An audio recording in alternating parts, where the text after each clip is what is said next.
That comic podcast. New Internet. It is I, Features, and I'm joined here today with my wonderful co-hosts. I have the enigmatic Mr. Moshko. That's one heck of a word. What's going on? What's up? Can I kick it? Yes, you can. And I have our current historian of horror, the Buzzsaw. What's up? What's up?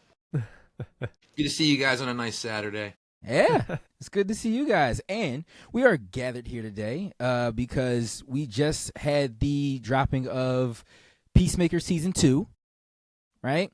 On HBO Max. It was Thursday, I believe it came out.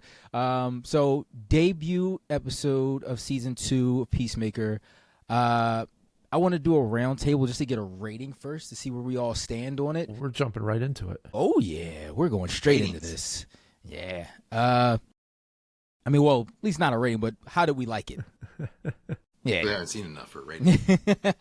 Yeah, we're going to start spoiler free and then get into the spoilers a little later. But yeah, as of right now, I'll try my best. I mean, I love the show. I love the first season.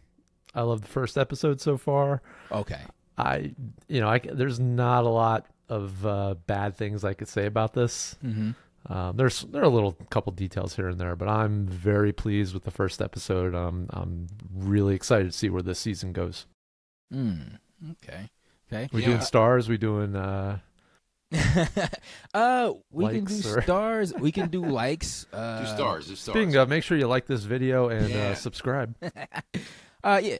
I mean, for the first episode of the season, there's a lot of places we can go with the show. So, we're at 4 right now. It was a good episode. It's a great episode. Love it. Okay. Buzz, what did you think about it?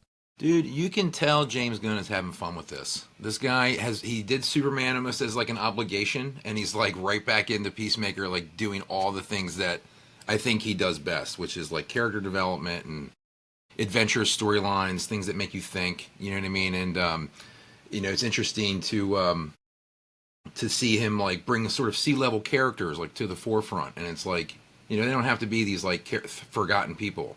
And he's giving us this new universe now. We're expanding. I mean, I'm in. I'm ready to see it. The preview at the end of the first episode, I don't know if you guys saw that. Mm-hmm. It showed like bits of what's coming. Yes. I'm pumped. Like what's coming looks really unique. Yeah. You know what? I'm with you guys. At first, as I was watching it, I thought it was not disappointing, but I thought it was moving kind of slow. And I was like, I wonder where this is going as of right now. But as you get further into it and you kind of see how the story is kind of developing, because it picks up right where it left off from the first season. They show you kind of like what we may have missed in between that time up until now.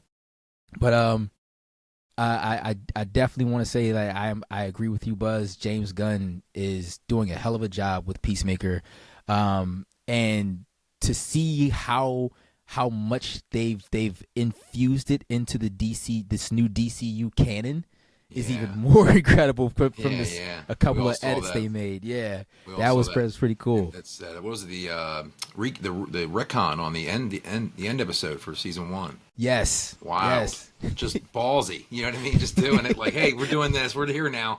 Forget about it. Next episode's coming.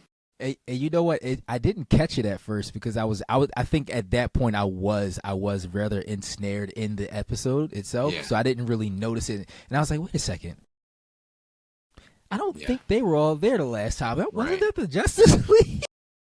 Yeah, I was saying how like it's interesting. I'm just loving how with the success of Superman, he's just like lacing it in and but not over the top. You know what I mean? But like just enough to be like, yeah, you're here, you're in this world. You know, and you can kind of get hopeful that you'll see more of it, but you don't really need to see a lot of that. But it does feel good to know that it's all coming together. Yeah, there's definitely a few things that he needed to go back and fix. Just from a canon standpoint to get things together. I had the opportunity to listen to his So DC does a podcast on certain shows, and this was one with him, his wife, Frank Grillo was on it, a couple different people, and they kind of went through and talked about everything that transpired during this first episode and the filming and the things behind the scenes. And he was saying, I can't think of her name, his kind of the sidekick, what is her name? Yeah. No. Which sidekick? Vigilante? No. Leota. Oh. Okay. Anyway, she they had to like cut her. It's Danielle Brooks. They had to cut, I guess, the portion where she says Justice League. Yeah, and they turned it to Justice Gang. So, and they, in the original one, like she does say Justice League and the camera's on her. And then in this, they had to cut it, redub the audio over it. And then a couple of different things that they, what was interesting was when you saw the Justice Gang come in. Yeah. You had Supergirl there. Yes. Oh, I missed that. Yeah, so she's hovering to the far right of the screen where like Superman, I think, is right next to Mr. Terrific. Yes. And this happened. That was the end of season 1. Right. Yeah. So it happened before what happened in Superman. Yes. So she is around and she's kind of tied in with this group. Now we know Superman kind of comes and goes, but that's interesting because now like we know that she's been around for a while with everybody. I think that's the beauty of the way James Gunn is setting up this new DCU. It's like it's already established. The only thing he has to fill in are the holes of so they've already been around. So anything new that we get, we're probably going to see characters popping up. I'm assuming. I don't know for facts.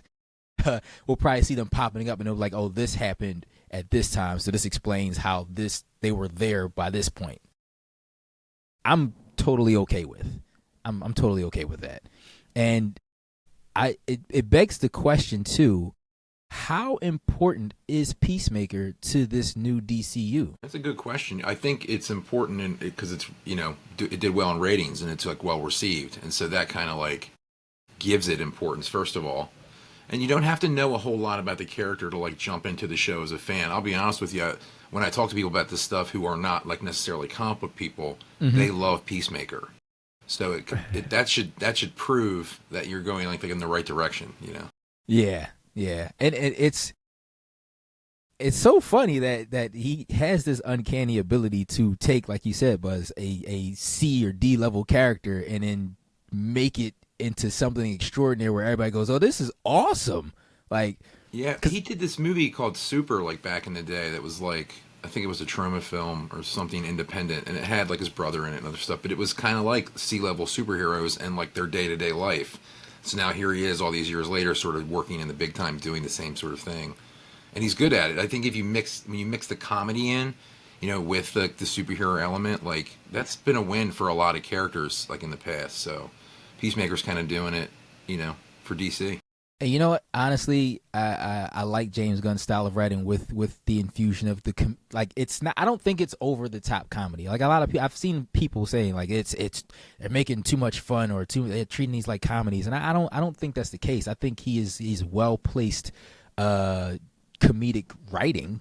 Absolutely, that's in the comics. Spider-Man does it every 5th panel. It's like always. It's what makes comics fun. Comics are an extension of comic strips, and they're funny.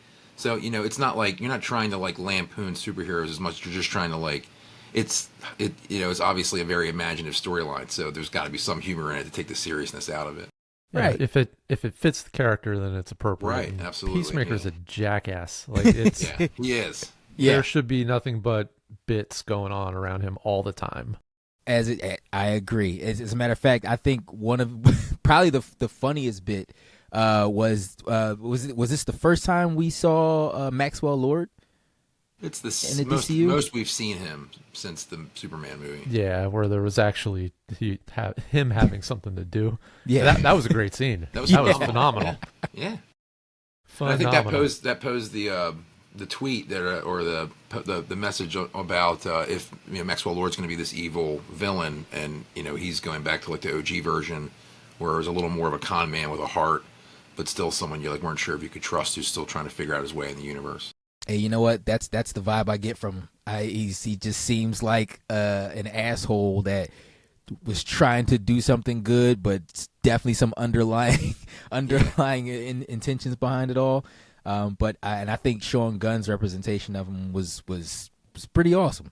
It was pretty awesome. It's good. It's good timing for Sean too, because he typically gets like this like goofy character to play, and it's like they don't really let. I mean, he's acting for sure, but they don't really give him like a like a normal role, and so this is kind of his chance to stretch on that.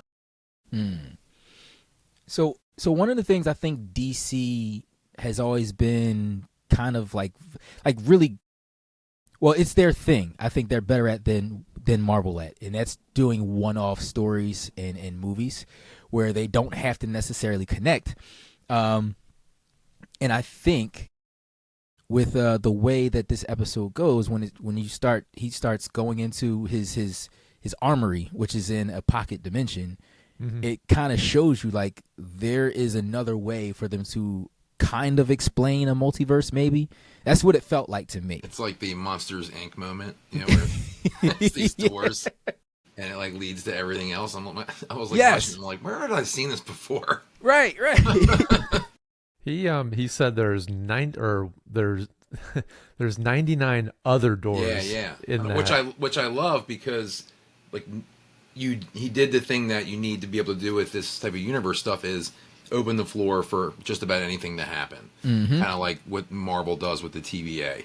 Like now you're in this place where it's like, okay, we can bring anybody in now, and the writing can open up, and you don't have to connect it all per se, like preemptively. Yeah, you can establish it independently and see where it goes. Exactly, and that's funny because with Marvel, it's their multiverse.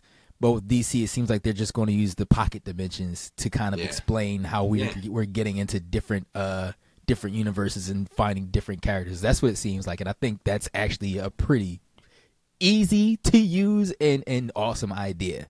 Yeah, and that's how the comics work. It's always the DC universe is always like another dimension, another this or that. Marvel, it's multiverses, so roll with it. Yeah. One of the questions I have, and I've heard actually from a couple people, is like, how did his father come up with the technology to develop that? Does he have ties to Lex or Luthor Corps, being that it's pretty much the same exact tech? Yeah, right. Absolutely. So I'm sure we're going to get some of that information. It's pretty cool. I had not considered that. You know what? Neither have I. Now I want to rewatch the first season to kind of get more of his father's backstory, because I can't remember quite right if it was military or something else. He is like I don't know the specific title, but he was very much into technology and things like that. I mean, obviously he was developing the helmets and everything. So I don't know. I'm sure there's a comic about it. Yeah, more than likely. I remember picking up Peacemaker 1, or his first appearance after the season came out, because I didn't really know a lot about the character, and when I read it, I was like, wow, this is like pretty right on. Did you guys watch through the opening dance sequence? Yes.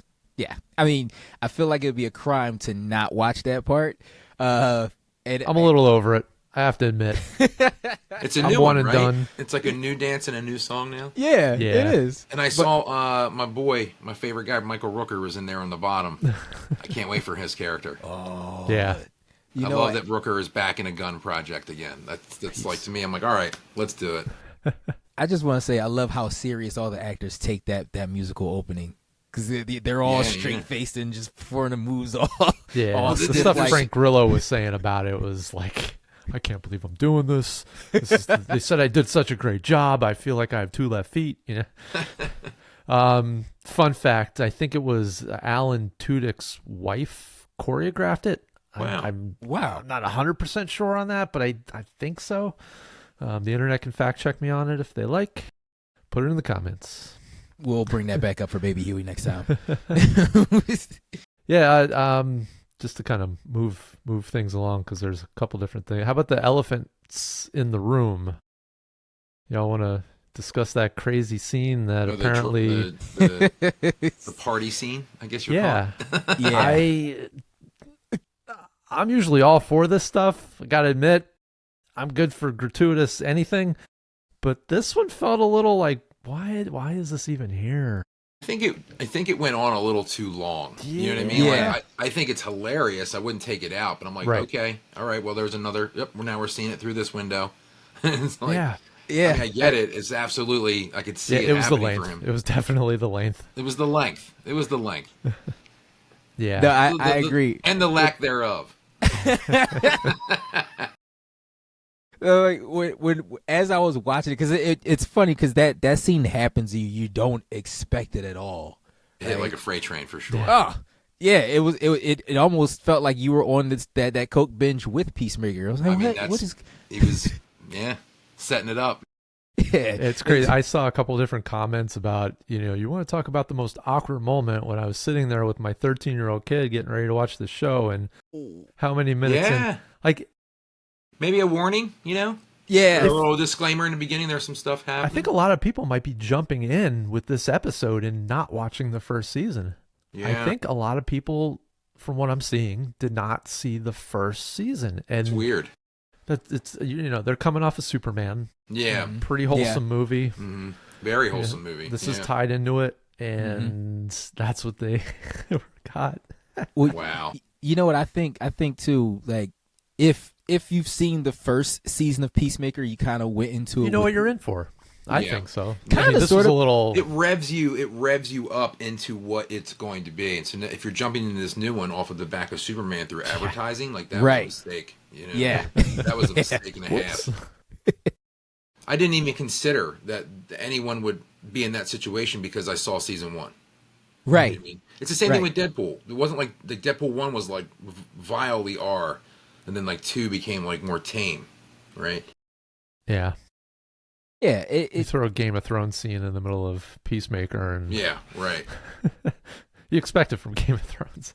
Well, right. I mean, I don't think you expected it from Peacemaker just because I don't think we went to that extreme in the first season. It just kind of pops in your face, literally. Sure does. Yeah. Oh Wild. my goodness. Yeah. Wild. Yeah.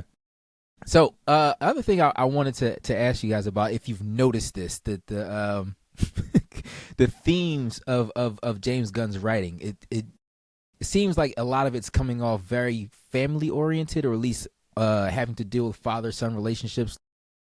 In Superman, you had Kal-El or Clark really leaning on like the words of his parents, and that was his, that being his identity.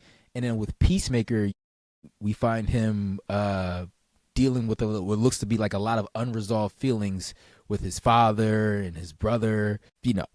I don't want to say too much because if people haven't seen this already, but going through that pocket dimension and seeing what he saw and getting to that do point. spoilers. It's been enough. It's been long enough.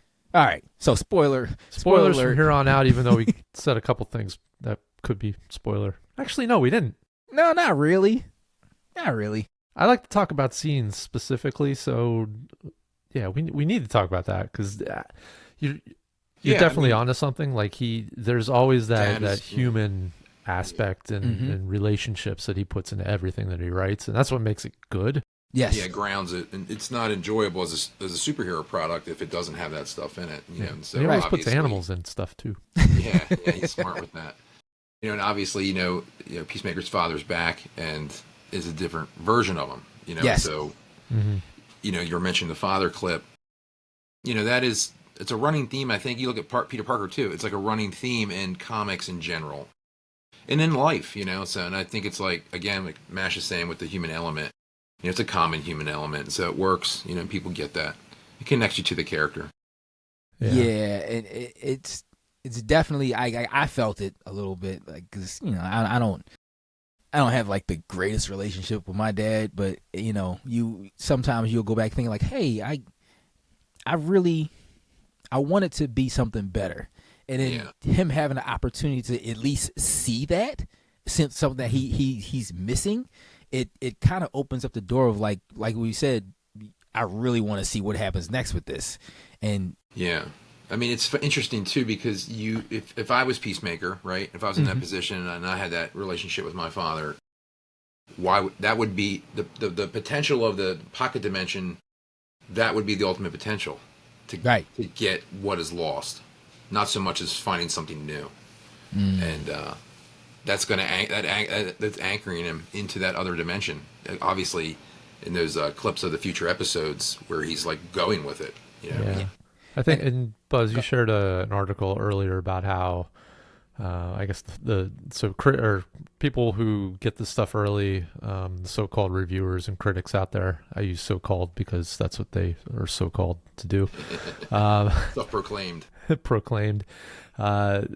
They were able to see the first 5 episodes and it stopped there. They're going to have to see the rest of the show with the rest of us. And there's definitely, there's probably going to be something that happens in that 6th episode. I think for the first 5 episodes, we're probably going to experience that back and forth of the pocket dimension, and Chris, Peacemaker, living in that other door for a while. Yeah. And then I think something's going to happen. That's kind of where it's going. I think we'll see. I'm speculating in advance because I think it may involve like another character from the DCU. They might just bring another cameo in, and then it could be a big one because it looks like at this point like they're not afraid to add in some big elements for connection. Yeah, for the show. I mean they have other characters that they need to flesh out their stories because Harcourt, like, you want to talk about one of the best fight scenes? Yeah. It's amazing. Yeah. It like, was. That was amazing. Hearing, I forget her actual name, Miss Gunn. Mrs. Gunn. Hearing what she had to go through to train, like the majority of that is all her. Like they had I guess a stunt double with her to train, but there were very few like spots that the stunt person actually did in this. You could tell you could see her face for a lot of that. I thought it was her. That's obviously her going through, something major where she wanted to, essentially feel something. So she gets in a bar fight, Yeah. I love the bit about the toxic masculinity on her. Yeah, it was perfect. That was hilarious. Fell out on Perfect. that, dude. And it totally applies. And I was like, you know what? That's appropriate. It's smart writing. It You know what I is. mean? Like, you take 2 opposing things, you put it together, you make something new, and it's entertaining. I love it. Yeah, Worked the, like gangbusters. Flag. Yeah. That whole here's the guy I'm going after, because I guess he took over for Waller, right? Yeah. Yeah. So he now has access to all the information that Waller, was able to see, especially with Peacemaker. So he's going to probably chase that rabbit. There was a rabbit in this. He's going to chase that rabbit down, to find out what happened with his son. Yeah. I guess. I mean, he knows he died. He knows that Peacemaker killed him, right? I think he suspects it. I don't think he knows for sure. So that's going to unfold during this. It has to. Right. Yeah. Great dynamic for him getting access to the info, like upgrading his character, if you will. Instead of a yes man, now he gets to be kind of a boss, almost like a covert shield kind of guy. Yeah. I like how. Well, I want to run it back to the pocket dimension and things that were mentioned in the show, and I thought it was very interesting that when he gets the second time he goes in after, the boys moment in the show, when he's talking to his brother after he goes back into the. I thought you were doing spoilers. Oh, yeah, you said spoilers. I know, but we never actually talked about the other person in the pocket dimension. I thought we were saving that. But that's fine. That actor's pretty cool. He was in The Office. Yeah, it was Office, Roy. but- yeah. He's Roy. That was cool to see him. I'm glad that I was happy to see him in there. Episode's been out for a few days. You That's right. remember he mentioned when he got there, he says, "Oh, hey, I thought you were in Bloodhaven." And who do we know is the main vigilante in Bloodhaven. Nightwing. There we go. There we go. Ooh. Now, now this could all lead back into is the Batman going to be a part of the DCU, or are they going to do a different Batman, or how do we get Nightwing from Peacemaker, and we know they want to bring in a Robin character in the Batman films. I'll tell you, if they bring that what's his name, Brandon or whatever from the Titans show in his Nightwing. Yeah, I know they won't, but I would love that because he was really good, man. No, he was. Many people didn't see that, but it was fire. Yeah. What say you, Mosh? What are you thinking over there? In general, or about Nightwing? In general, you can splatter some Nightwing in there. Let me splatter this glitter across the screen for a second here. Ooh. Did you catch the 30-second from Mars Jokes. references? Yeah. Is that supposed to be a... I think it was very much a Jared Leto. It's a Jared Leto dig, right? Yeah. And is it like a Snyder dig? Is that what that is too? I don't think it was a Snyder dig. I think it was just specifically a Leto, because I, if I'm not mistaken, there was like some things that Leto said about that. About who? I'm not sure. I believe he said something about the Joker thing. It is what it is, but yeah. Oh, we're talking about being the best Joker or whatever. Something, something like that. I know he did. He's in Tron already, so go. Just go be Tron. Leave it alone, buddy. Let's see that. That looks pretty dope. Side note: there's a 2099 movie coming out on Prime or something like that. What is it animated? Like no. You know how they had 2049? Oh, they're having 2099. Yeah. Okay. We'll cover that on a different show sometime. Yeah. I'm working behind the scenes on that. But overall, as it stands right now, episode 1 of Peacemaker, for me, if I had to go out of 5 stars, I'd give it a solid 4.5, being fair, but I would really like to give it a 5, but I'm going to go 4.5. Yeah. I mean, you can't do 5 right out of the gate. You have nowhere to go. You gotta wait. Yeah. So, I'm sticking with my 4, like I said earlier. I'm gonna do 4 too, because I think we're gonna say 5 once we get the whole season. It's like an undisputable 5 once we get the whole thing. Yeah. Unlike that wonderful scene, I'm gonna hold back a little bit and not, go for the. Never mind. Don't go for the jugular. It's okay. All right. Well, I think that's it. Yeah, we're going to wrap it up right here. And I want to say, if you guys enjoyed everything that you saw here today, please follow, subscribe on YouTube, smash the like button, and hit the bell so you get all the notifications that when we post and leave comments. And also, you can find us on all the socials everywhere at That Comic Podcast or That Comic Pod on X. And I am Features. Yep. Moshko, the goal is to put out more relevant and timely stuff moving forward. So you might catch shorter shows, but there's going to be more of them. And remember that we are still available on all podcast platforms if you're a little bit on the go, like some of us like to be during the day. Buzz, where can we see you next? You can find me at on Instagram at BuzzCorps. And I'll be at local comic shop day, September 27th at Captain Blue Hen Comics in Newark, Delaware.